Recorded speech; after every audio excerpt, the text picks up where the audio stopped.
So that's the inclusive classroom profile. So that's hopefully the goals for today. Also have a little fun and keep you awake, and thank you for being here. I appreciate it. It's been a long day. I've been energized. So let's talk about those early literacy skills to start with. What are they? This is from the National Early Literacy Report that came out in 2008. So there are 6 early literacy skills. There's alphabet knowledge, of course, naming of the alphabet and the sounds associated with those printed letters. A is not a picture, A is a letter, A sounds like A or A, right? That's an early literacy skill. Phonological awareness, the different sounds, being able to hear A different from E, different from I. That's also an early literacy skill. The rapid naming, automatic naming of letters and digits. So the alphabet, think of it, A, B, C, D, E, F, G, H, I, J, right? That's rapid naming. So the ability to be able to do that. And also the rapid naming of objects or colors. So someone gives you, blue, purple, pink, yellow, you'd be able to say blue, purple, pink, yellow. You'll be able to quickly name those. That's also an early literacy skill. The ability to write your own name, right? That's always a goal before kindergarten. So the ability to write your own name and that auditory memory. That's so important in early literacy, being able to remember what you hear. So these are all important early literacy skills, according to the National Early Literacy Report from 2008. And onward, here we go. But there are 3 precursor early literacy skills with instructional evidence. These are the 3 things you can teach. You can teach alphabet knowledge, you can teach phonological awareness, and you can teach oral language. So these are some of the early literacy skills that are really important when you're talking about story time. Okay, you're not just going to sit there and say, look, it's a book, brown bear, what do you see? And read them the story. You're going to delve into book. Book is B, book is brown. What else starts with B? What else is brown in this room, right? You're going to give them different things to think about and talk about to develop phonological awareness and oral language, and as well as that alphabet knowledge. But this is my favorite quote. This is from a library. Early literacy does not mean teaching young children how to read. Instead, it means helping children develop the skills they need to become successful readers.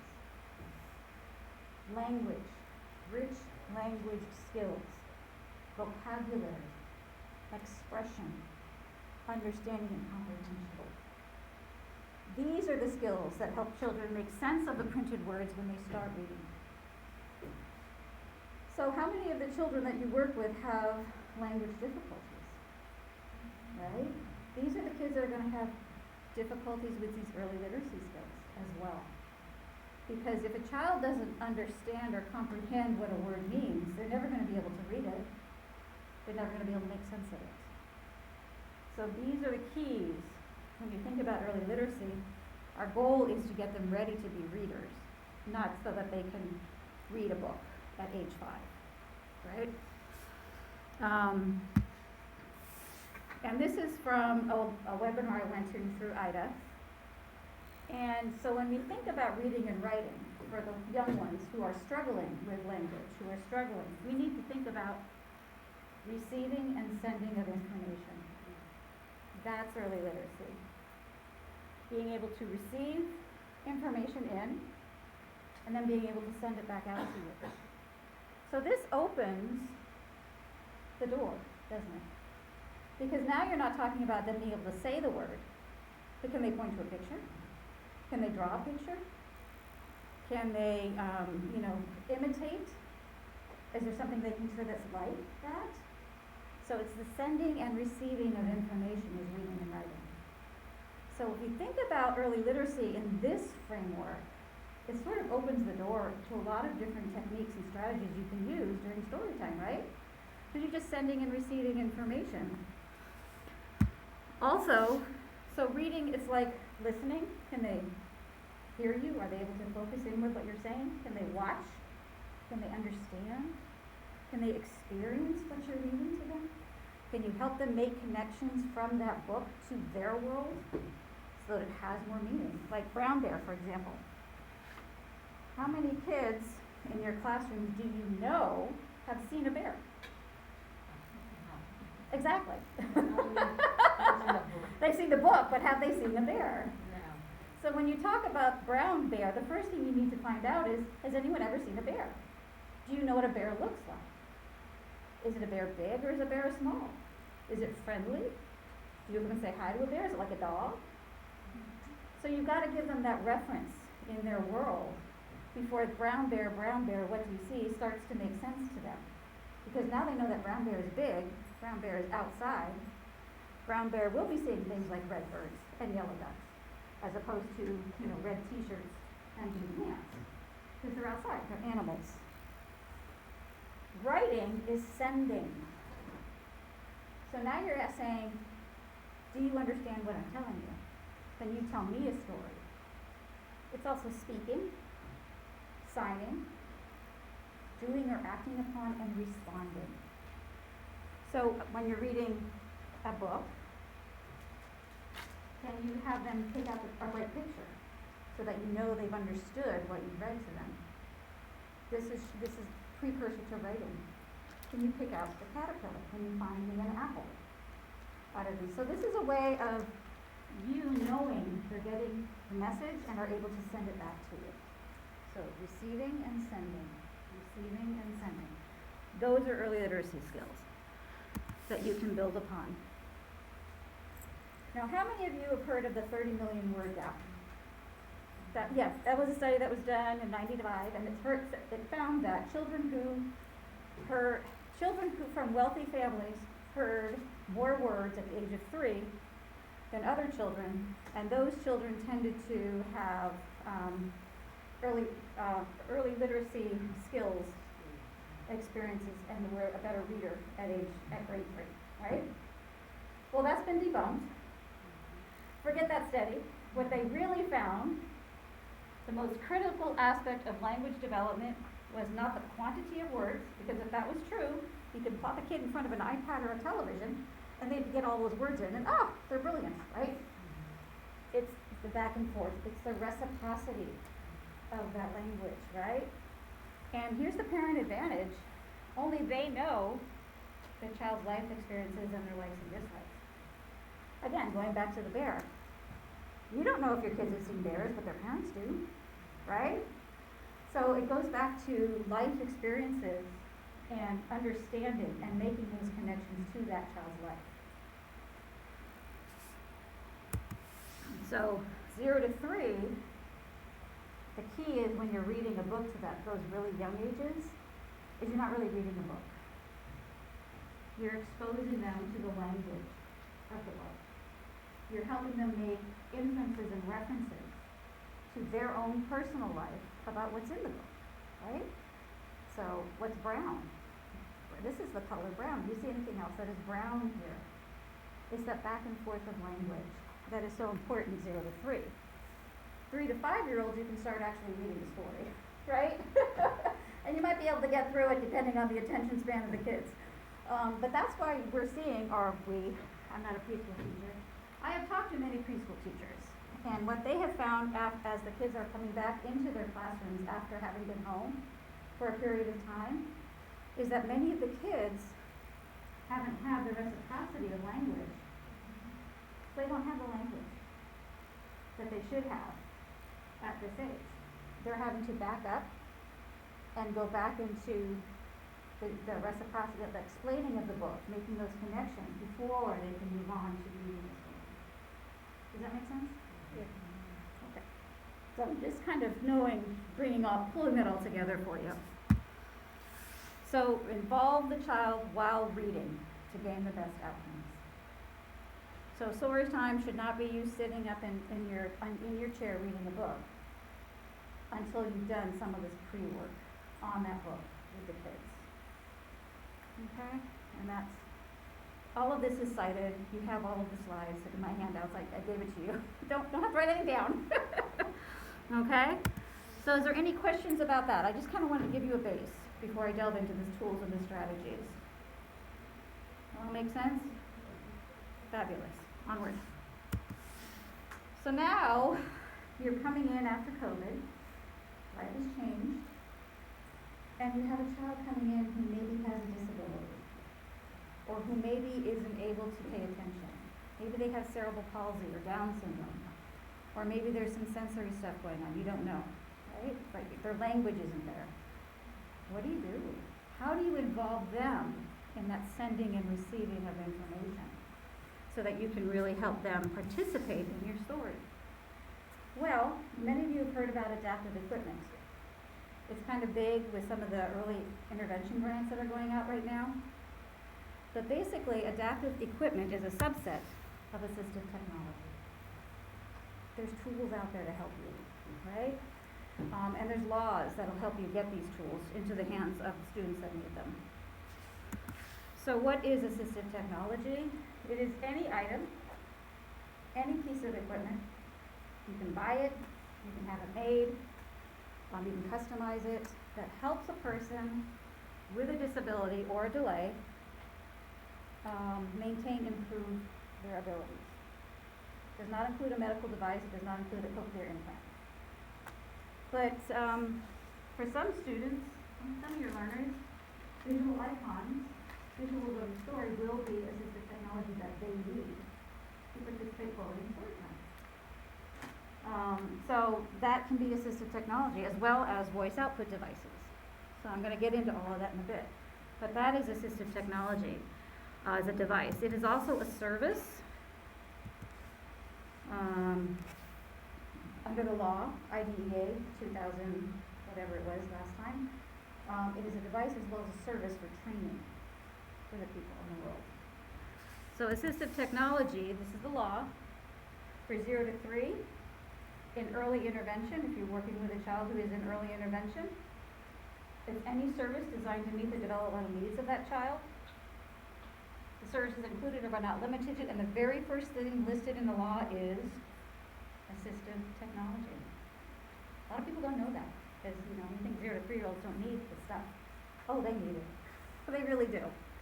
And then IDA 2004 requires IEP teams, so if you have a child who has an IEP in your classroom, to consider the assistive technology needs of all children with disabilities.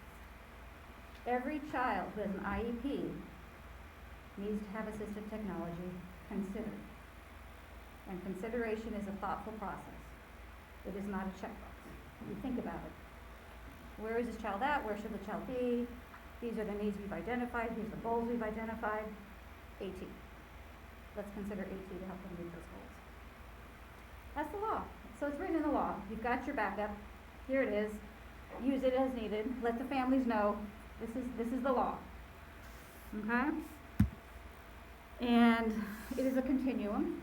Most times you say assistive technology, immediately people think iPads, apps, computer programs, high tech. Can't do it. Too confusing. Little kids don't match. No, it's a continuum. It's no to low tech, which is simple, easy to use stuff, photographs included, to mid tech, which would be things that are battery operated, to the high tech. So it's this whole continuum of products is assistive technology. And all of these products can help a student or a young learner participate more fully in these Storytime. So that's what I'm going to show you now, some tools that you can try to do that. Oh, one more slide. The benefits of assistive technology for young children. Parents get scared when you say assistive technology. As a person who's used it with my kids when they were little, I know the benefits, so I'm very passionate about it. But when you start saying the words assistive technology, they get kind of scared. They think, oh my God, my kid's very disabled. They're looking at assistive technology tools because they're thinking apps and they're thinking software and they're thinking hardware and they're thinking high tech. And it's like, this is where you can say, oh no. All we're going to do is we're going to put together a little Velcro book so that they can finish a story, match the pictures, gain some meaning, and that'll be their AT. Done. I just need time and money to do that. I just need materials. Need some money off Teachers Pay Teachers, need some Velcro, and they need, 30 minutes to put the book together. That's assistive technology for those who need it. So assistive technology can help in all of these different areas, in all of these different goal areas. So that's kind of what AT is. And how does it support inclusion? It can help to be a bridge to communicate, participate, and learn along with our typically developing peers. Communicate through AAC, but again, I'm going to say do not use the word AAC to the late talkers. And I labeled them all late talkers because you never know. My son with CP did not become verbal until he was 4 and a half, 5 years old. He was a late talker. He was given here's the story. He was given an AAC device when he was 3. Because it was very apparent that he had a good receptor. They wanted to match up his expressive. But back in the day, there were no laptops, there were no iPads. So it was basically a little 15-pound device that had a touch screen on the top of it, but weighed a lot. And he was in his first little wheelchair at age 3. First tray, and it was little. And he was a little guy. Kids with CP have light bone mass because they're not standing, right? So they put this thing on top of this tray. What do you think happened? Exactly. He went down. He never touched it again. He learned. This is a bad thing. I don't want this, right? And before he was using it when it was on a table, on the ground, he had shown he could use it. He wouldn't touch it after that. And that's what got me into assistive technology. I thought, why didn't anyone think of this? Why didn't anyone think to put the whole picture together for him? This was at the time, a $20,000 device that they spent on him. Remember, this is a long time ago. Long time ago. That he never used. And that we turned back into the school district unused. And I just thought, what a waste. We gotta do better than this. We gotta do better. And that's what got me into AT. But don't use the word A's, use the word visuals. We're going to supplement our language with visuals to help them better understand what we're saying. Much easier to handle as a parent, right? To participate through inclusive playtime and story time, and to learn through those adaptive curriculum and materials. So that's what AT can do for you. Any questions about AT? All right, you just want to get to the tools. I know. All right, here we go. So the first thing we need to think about when you're talking about story time, circle time in your classroom is what does that transition look like? Research is research proven, and I don't think I've got the research cited, but I can get it for you if you're interested. That routines help all children learn. That if you can set up a routine in your classroom to transition to story time, to transition to circle, it will help prepare those children that need that extra time to get ready for circle, to get ready for story time, so they know what's coming, right? So you set up your classroom routine with story time in it.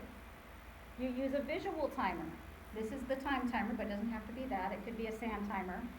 And the reason I say visual timers very specifically, as opposed to telling them the time, typically developing children have no concept of time until 6 years old.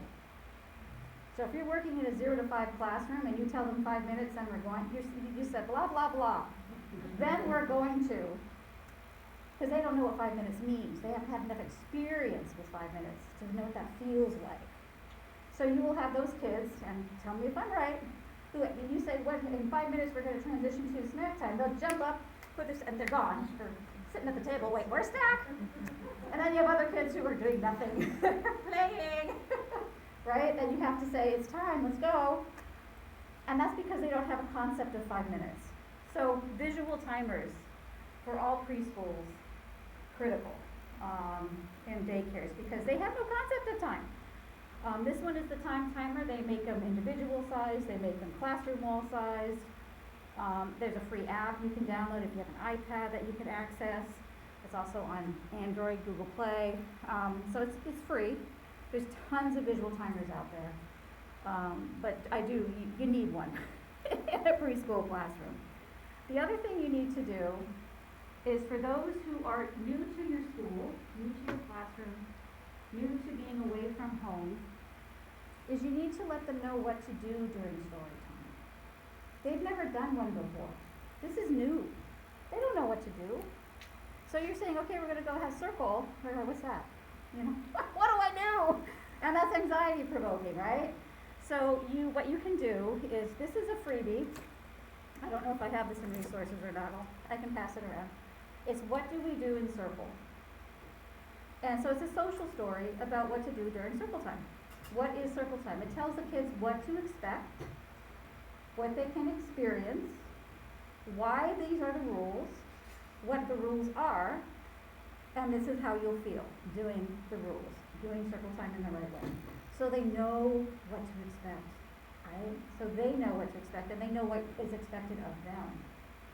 So if you've got kids who just seem to be struggling with the whole circle time idea, this is a great resource, and it's free. Just download the print, right? This is by challengingbehaviors.org. But doesn't you'll be passed around?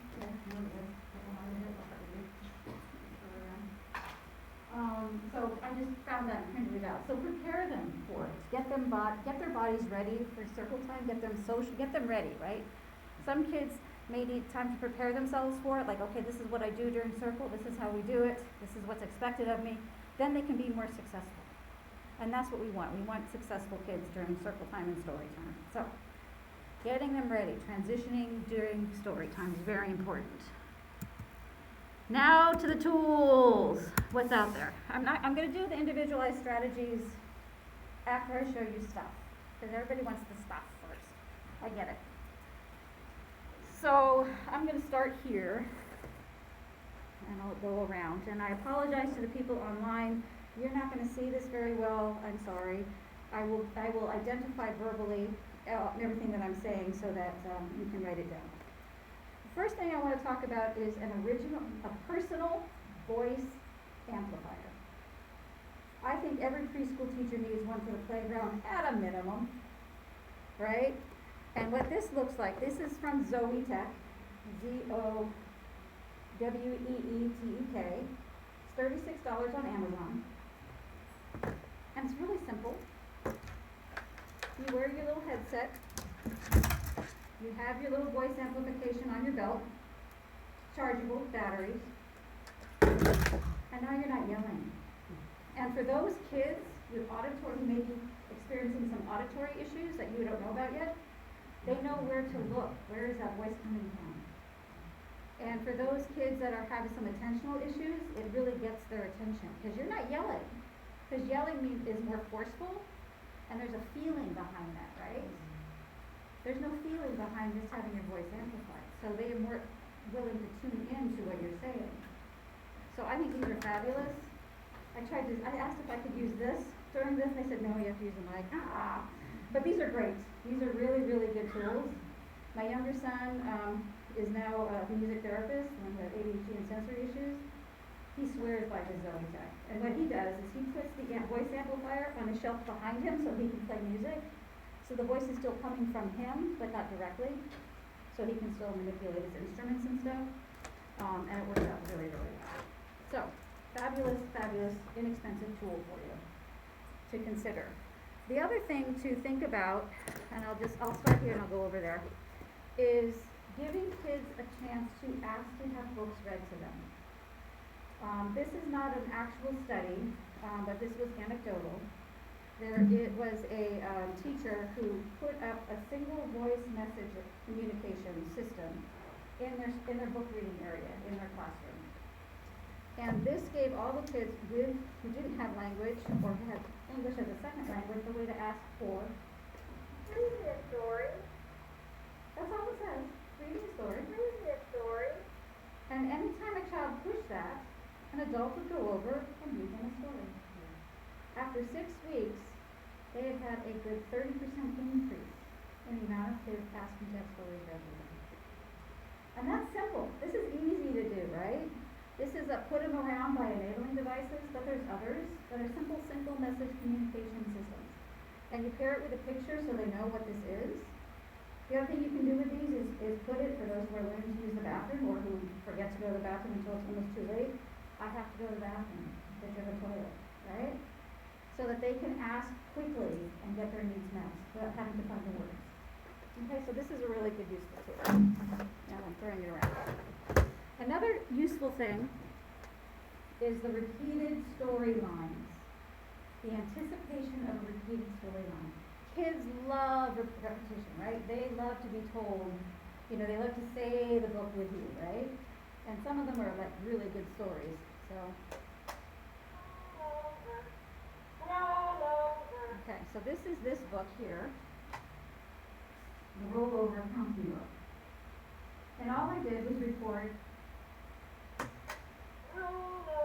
right? So if I'm reading this book, and I know it's a book they're familiar with, because I've read it 20 times already, I can have them be the one, I can wait and anticipate them saying, in the bed, 10 little ones in the bed, and the little one said, what did the little one say? Right!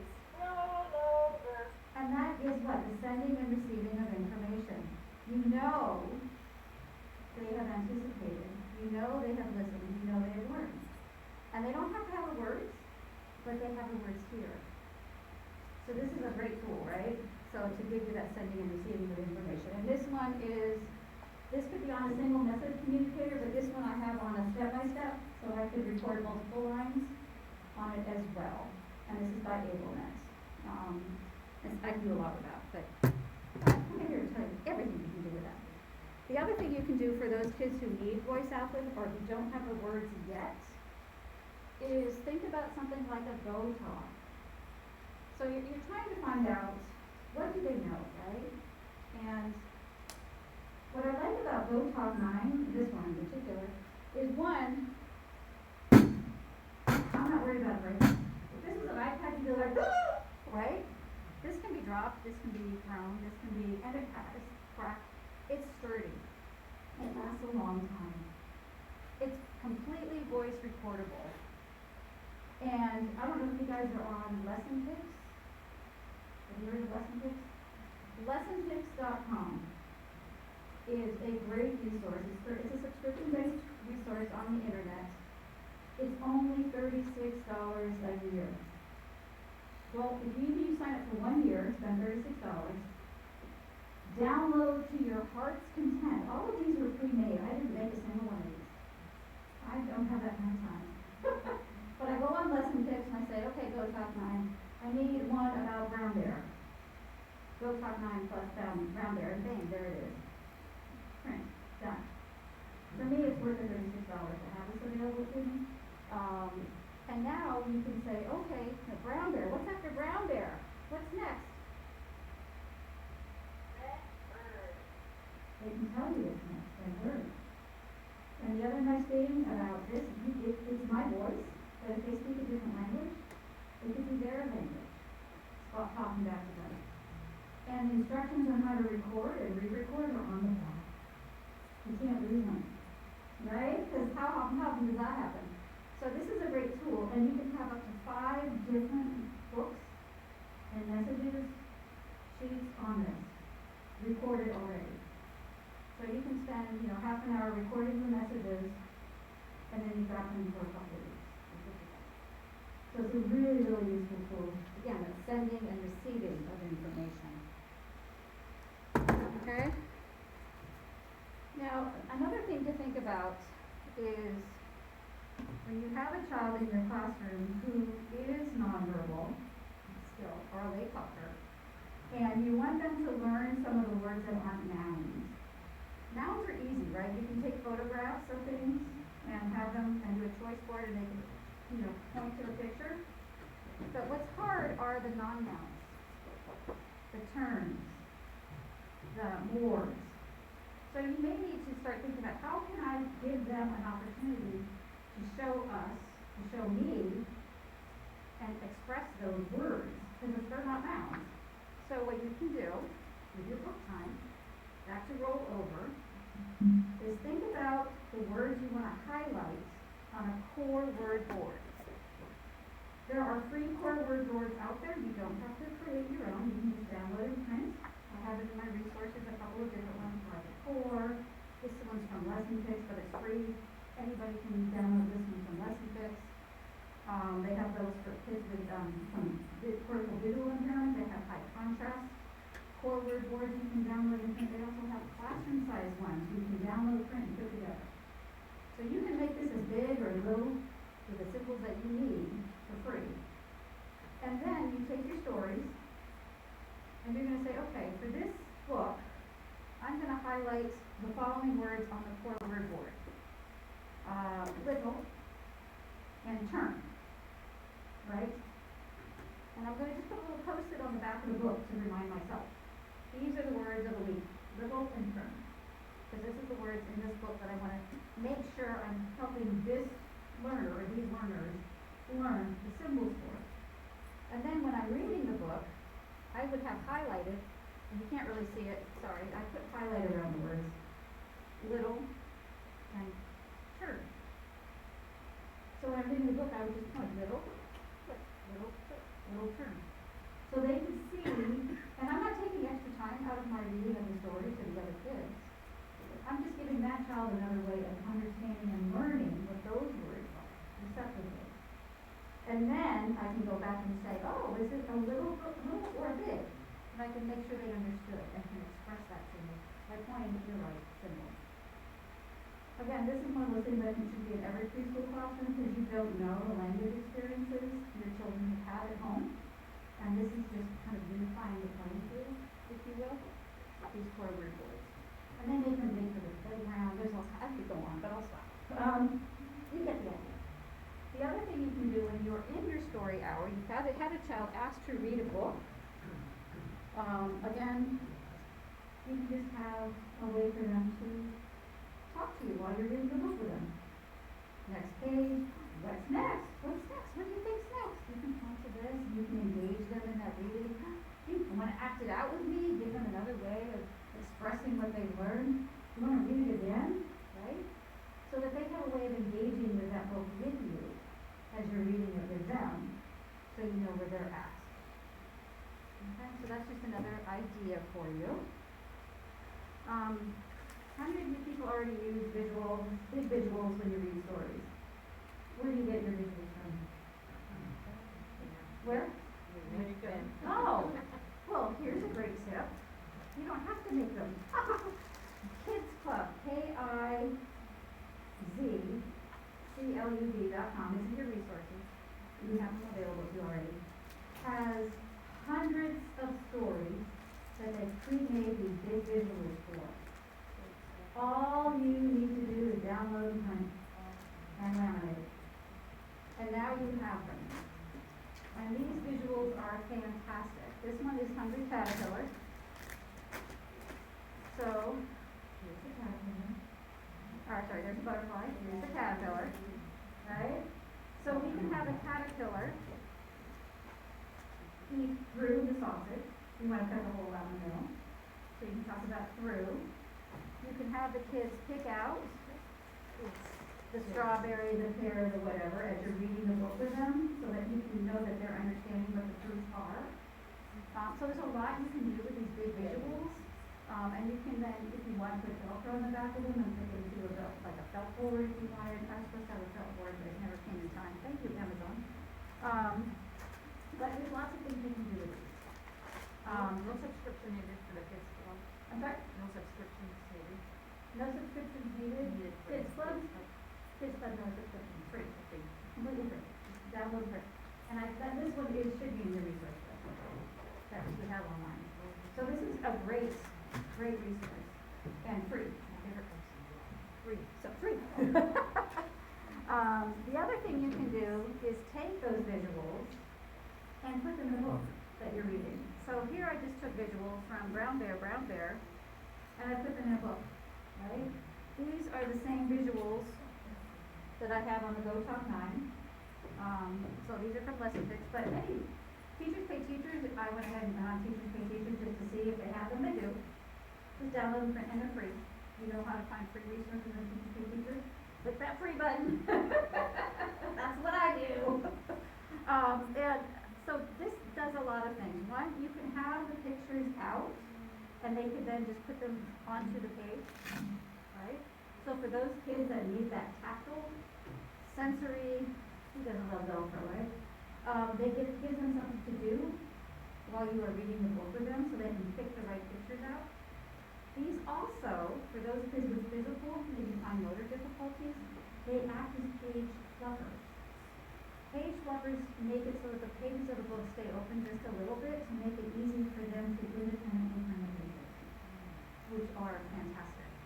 And this kind of page fluffer versus some of the others, you don't have to worry about them swallowing. Like those little, the other thing people recommend a lot are those little pom-poms. But those come off books and they become a swallowing hazard. And I don't like them. I'd rather use these. And popsicle sticks for some reason always get broken. As page fluffers, right? So this is the best way I think to page fluff, is with the Velcro and the icons. And a really easy thing to do. The other thing you can do for those kids who have attentional issues, the ones that you just can't get them to sit through a book no matter what you've done, and you've tried everything you know under the sun. And we all know those kids, right? We've all had them, is create a book for them. This was from the store on Teachers Pay Teachers, and that is no more. So I don't know if I'm allowed to freely use that or not. So anyway, I don't know where I'm at. But anyway, I'm gonna say no. But you can find things like this, or you can make your own. So this is basically a nursery rhyme that many children have heard. Mary has a little lamb, which is why you know.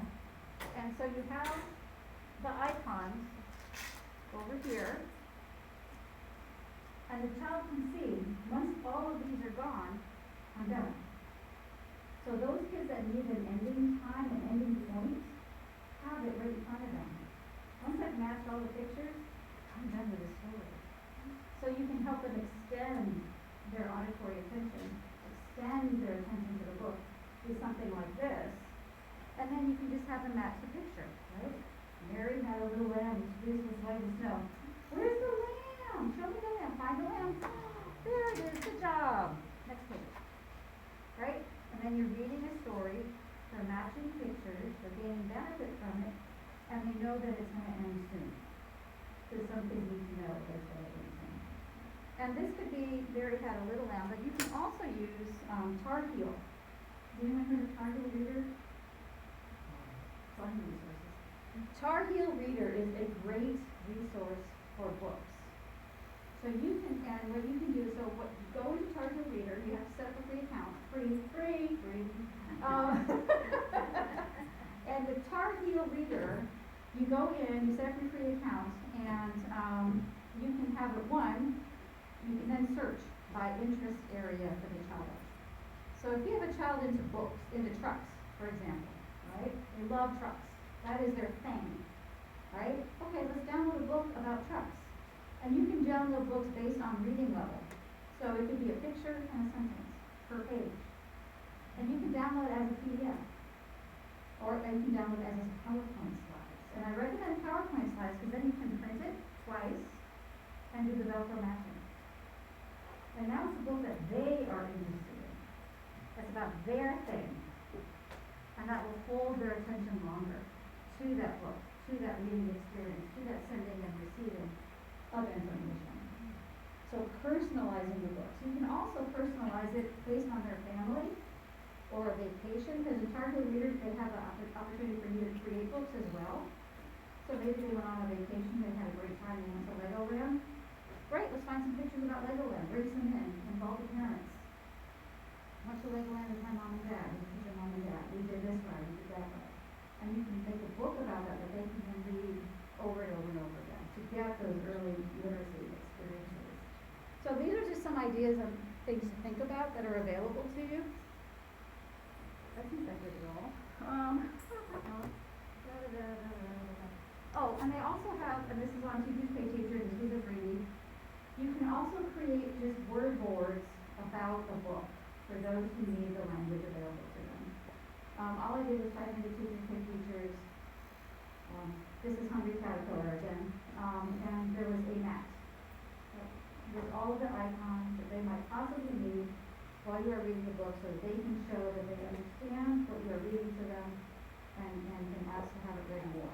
I see, you see, very simple, but just to have available for those that might be great. All right, so any questions about the stuff? this point, because I'm gonna go into more specifics for students, kind of ideas. Okay, onward. And I apologize to the people out there in Never Never Land. I know you didn't get to see much of that. So children with attentional concerns, consider those personalized books, things that they know and love.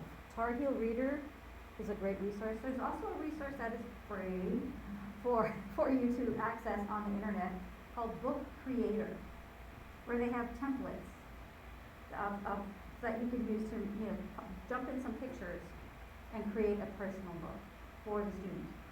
And it can be read out loud to them, or you can download and print it. And again, at these early ages, it is the reciprocity of reading, so I always recommend the download and print option to you. You can also just shorten the story. So let's say this is too long, you're going to lose them after about 5 pages. Just, put paper clips on a couple pages so that you don't lose them. And just go to the ones so they get the beginning, the middle, and the end. And that's okay. That's okay, there's nothing wrong with that. And of course, you can always adapt the books with the manipulatives for those with attentional concerns who need to touch, who need to feel, who need to do something. Give them something to do to keep their attention going. Okay, so those are just some thoughts and ideas. The other thing to think about during circle time is flexible seating for those who need it. Wiggle seats on the grounds if they need to move, so they can focus. Poppets if they need to move their hands. Just some things to think about for those who have those kinds of needs to regulate their body, so that they can focus their mind. Okay? So those are some thoughts over here. So you have a student with how many of you have worked with students with visual impairments in your classroom? Okay, so there you go. Some of you have. Very good. So this is what you do for reading, is encourage reading through touching, listening, tasting, smelling. So if you're reading, I'm picking on Hungry Caterpillar here. You're reading Hungry Caterpillar, you might have little bits of food for them to try. You would have these visuals that are much bigger than what's in the book, so they can see and outline the learning, ones that really see the book, right? You would describe what is happening. So you would say, oh, here's the very hungry caterpillar. On Thursday, he ate through 4 strawberries, but he was still hungry. So here's 1, here's 2, you would count them out, which you would anyway. But through, you would show what through looks like. Right? So you would visually give them the information they need. And you would avoid vague words. So they may not have a reference for strawberry, but if you show them a picture of a strawberry, you can say it's the red fruit that looks like this. That gives them more of a reference to what is a strawberry. Of course, you can use sound, textured toys, musical toys to help reinforce the story that you're reading to them, and provide larger pictures against a black background.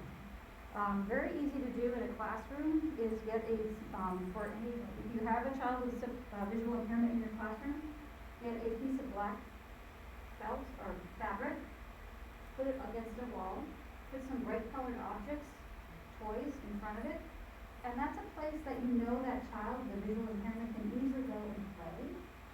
And that can also be where you help them understand and read stories. Because now you have that black background that you can put things up against so they can see it better. So that's just a tip for you.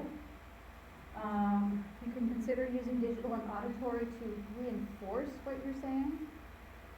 And word bubbling. Have you used word bubbling before? This is actually another freebie. It's on your resource list. It's on the internet. You can go to them and type in the words you want. And what it will do is it will put red in the thickness you decide around each of the letters. So the kids can visually tune into the letters of the word better. And you can space it larger or smaller. Thickness of the line can go bigger or smaller. It can be red or it can be yellow, depending on the needs, what works best for the child. So it's a great thing to do with their name. I'm working with a 16-month-old. I did a big word bubble for his name, so his parents can put that on his door. Early learning experience, early reading. Look, it's blank's room. There's the letters. Very simple, very easy to do. And they don't know if he has vision issues or not, but he is at risk, so that's why I did it. Doesn't hurt. A child who's physically challenged, work with an occupational or physical therapist. Remove the barriers that you may have.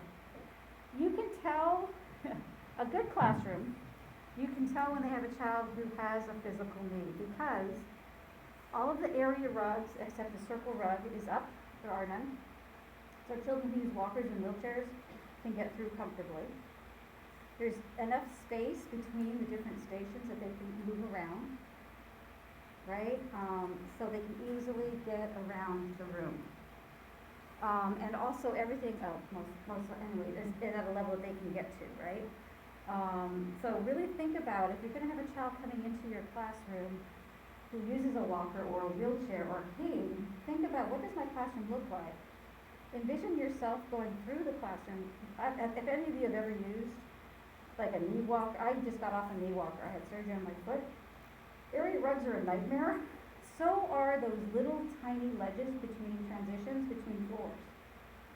Because they trip you up, right? So maybe you need to put a little ramp in so they don't get tripped up and hurt themselves.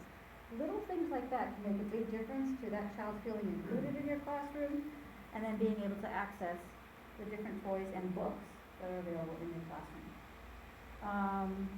Give them a chance to use their small muscles, feel the different textures, if possible. And again, page fluffers. Make it so they can independently read a book.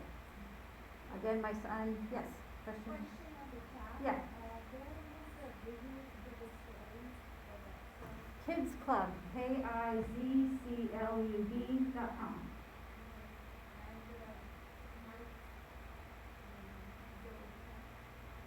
Oh, the original voice amplifier. Zoetek, ZOWEETEK. Zoetek on Amazon. Personal original voice amplifier. Okay, great. Works really good. Okay, thank you. And page fluffers, yes. So that's, and just so you know, just because a child is nonverbal doesn't mean they can't read. When my son, when he turned 4 or 5, became verbal, we knew he was verbal because I walked in on him reading a book. It was a book we had read to him many, many times, so I thought maybe he was doing it out of memory. But of course he had never been able to tell me he could read before, right? So I started testing him, and he's 30 now, and I still remember this. I tested him, what's on this page, and I randomly would change it, he would read it. He was reading. He was nonverbal. When he became verbal, he could show us that he had learned to read before he was, 6. So just because they can't talk doesn't mean they can't learn these early literacy skills. If they have the receptive ability, they just don't yet have the expressive, keep going. The sky's the limit.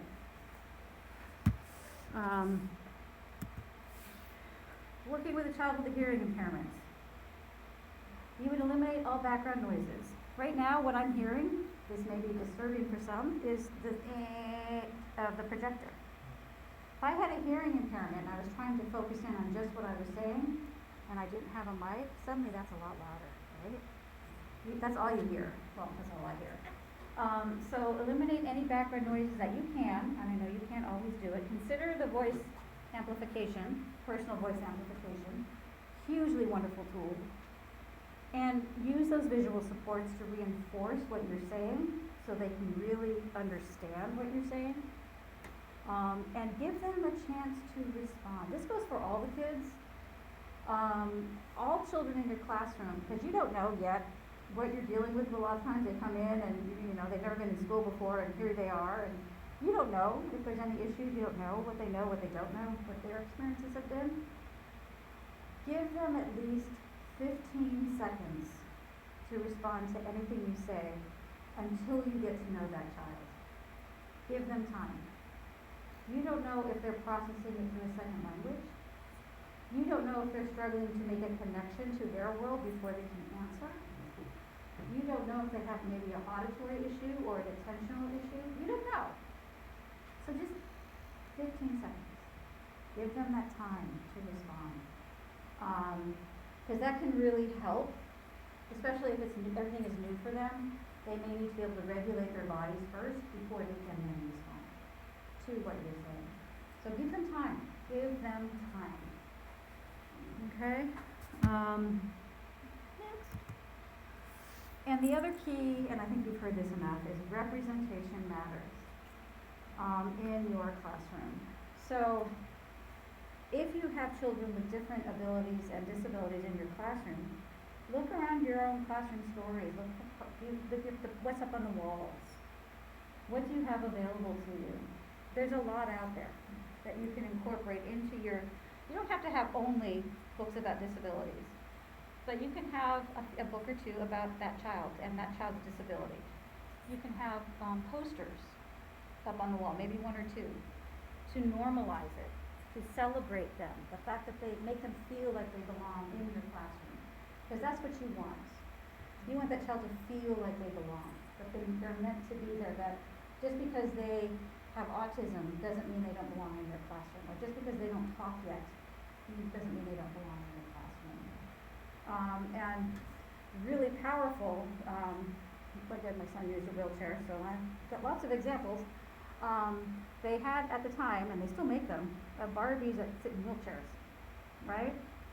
So they had them back in the day as well.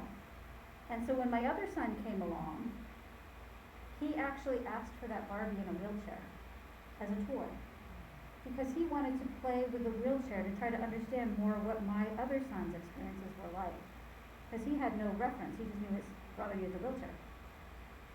So think about the other kids in your class who may have questions but don't have a way of asking, right? Using toys, using books, using posters can be great tools for them to play out their questions and then give you an opportunity to answer things as they come up. They used to have a puppet group here in San Jose called Kids on the Block, and I would have them come out every year when my son was younger with their wheelchair puppet and do a presentation to the class so the kids could ask the puppet the questions they couldn't ask my son. And they were phenomenal. Oh my God, these questions were great. My favorite question was some young child asked the puppet, well, how do you sleep? And well, what do you mean? He says, well, I mean, does the wheelchair fit in your bed? The idea that he could get out of his wheelchair and go into bed, they had never seen him out of a wheelchair, so the assumption was it was always just like attached to his butt. So, but these are the questions that kids have normally. And then if you have a child with autism, there's going to be questions about the way they act and, you know, why are you not looking at me, yet you still seem to be so much fun to play with. And so books and toys can really help. As a child with a communication device, they make little, for $20 you can get somewhere in Australia, makes these little tiny AAC things that they wear for the dolls. You just buy them and shove it on the doll in your classroom. Now the kids can have that as a tool to play with, get used to these kinds of things. So representation matters. Make sure you have that in your classroom so that they all know that they belong and that they're meant to be there. Okay. Inclusive, I have 4 minutes. This is the inclusive classroom profile. This is a great tool. It's used throughout California. There's other tools, but this is the one that I know is used the most here in California. And this is a tool that you can use to see how inclusive is my setting, right? Where do I need to work? And it looks at these different areas. There's 12 areas it looks at. And the ones that I put in bold are the ones where these different tools and strategies that I've just shown you can really help with your classroom being more inclusive, right? If you're adapting your books, you're using these visuals.